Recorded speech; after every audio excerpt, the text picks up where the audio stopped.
Okay, here we are back at the bench. We just finished rebuilding this, restoring this 1968 442 automatic or 442 W-30 or W-45 Hurst distributor. This is the original one. We got on the machine running with new Blue Streak points and condenser, all the correct parts in there. We're testing out some the vacuum advance. This is an aftermarket advance that was supposed to be a replacement for the 418-16. So let's get back to the shop specs here.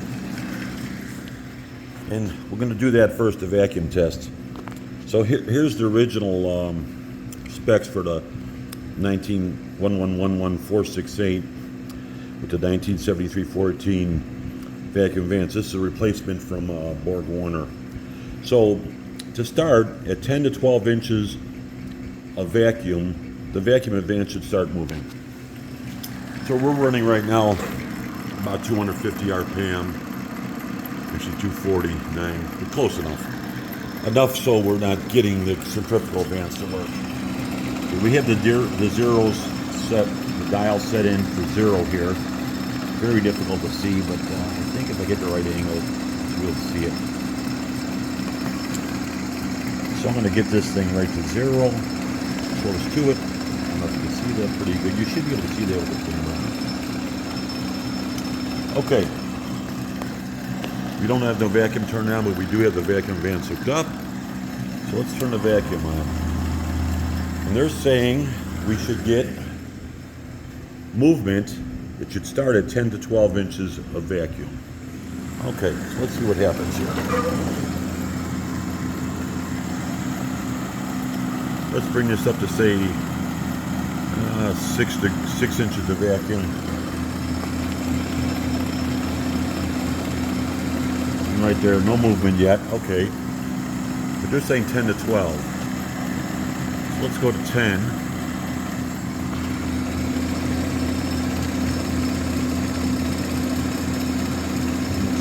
Any movement at all, although my arrow is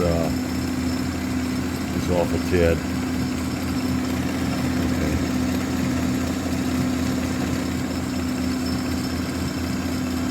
Okay. Let's go to 11 inches and see what happens. Yeah, we are getting some movement there. Very little, but some movement. Let's go to 12. That's what they say, 12 inches we should get some movement. That's pretty close. It looks like it moved a hair. Let's go to 13.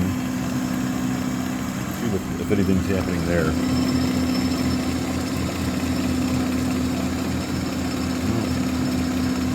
Looks like it's still on 0.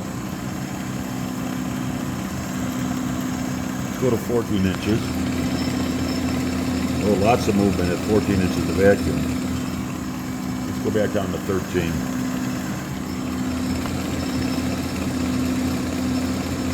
At 13, we're getting a little movement. Sometimes this is a brand new unit, so I'm going to turn this off for a second. We're going to let it go back down to 0. It's never been used before, so.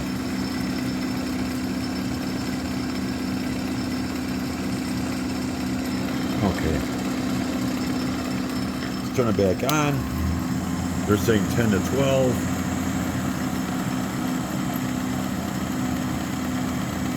Let's go to 10. Yeah, we're getting about a half a degree there at 10. So we go to see it, like I said, it's a brand new unit. Let's go to 12.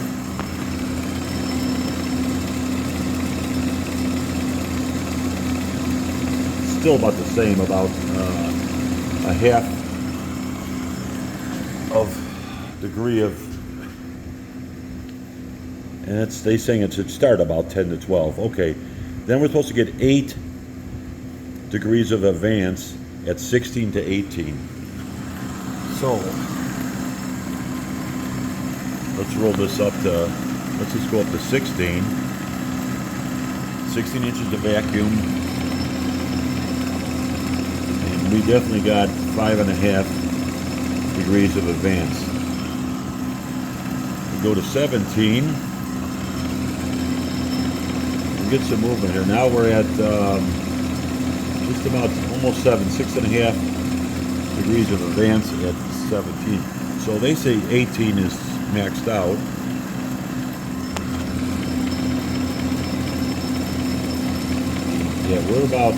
Yeah, we're just about 8 degrees of advance with 18 inches of vacuum. Let's take a look again.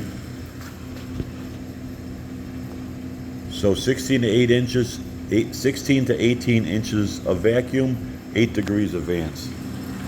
Again, here we're at, well, let's go a little less. Let's go down to 17, just for the, see what happens at 17.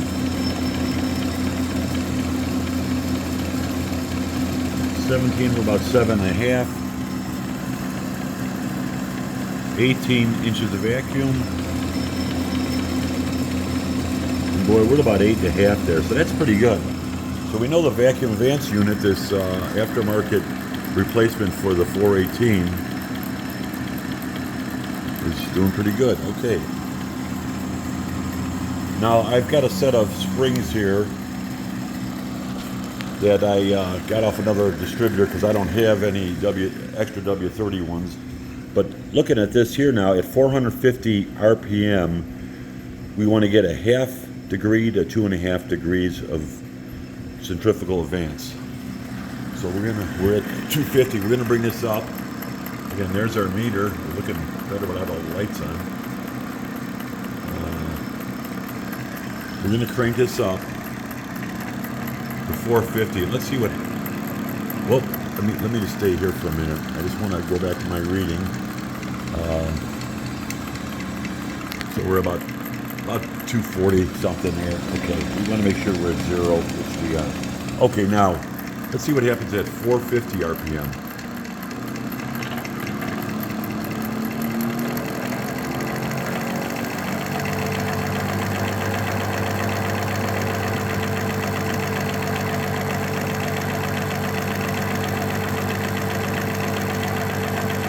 Again, these are the springs I'm experimenting with. So we're at 450, and at 450 we are getting 1.5 degrees of advance at 450. And what does the factory specs want to have?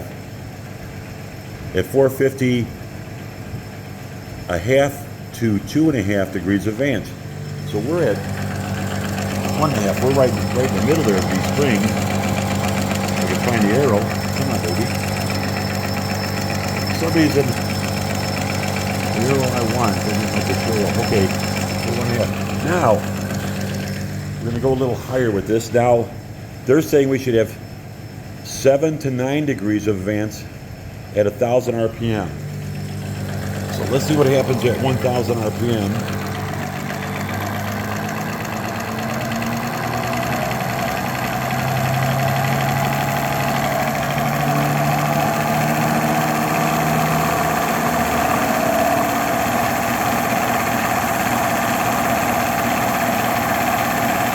That's about 1,000 RPM. And 1,000 RPM, we are getting, with these springs, we're getting a solid 8 degrees advance. With these springs, we're getting 8 degrees advance. And they're saying 7 to 9. We're right in the middle at 1,000 RPM. Then at 1,900 RPM, we should get 9 to 11. So far, so good with these. They're even pretty light. Okay, now we're going to crank up to 1,900.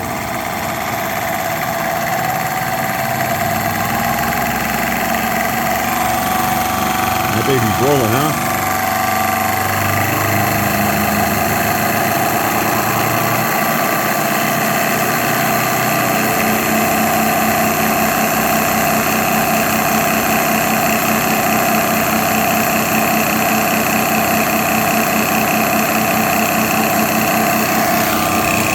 Okay, at 1,900 we're getting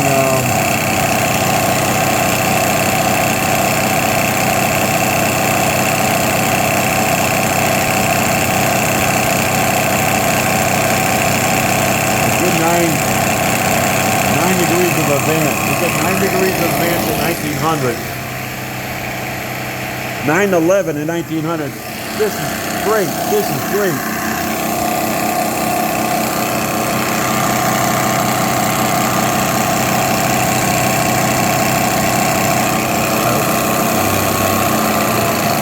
Those springs just did the job. So this distributor is ready to go, baby. What a wonderful thing, huh? Okay, so you've seen it there. You've seen it there. All the specs worked out perfect with those springs.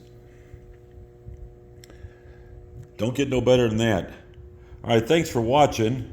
And we're going to do the other distributor in a few seconds here. The second distributor here, which was the one that somebody restamped. So, but we cleaned it out real good because I didn't trust. And it was grimy as hell inside. So I'm happy I took it all apart and really cleaned it out. So it's all ready to go. We're going to test this one next. Thanks for watching.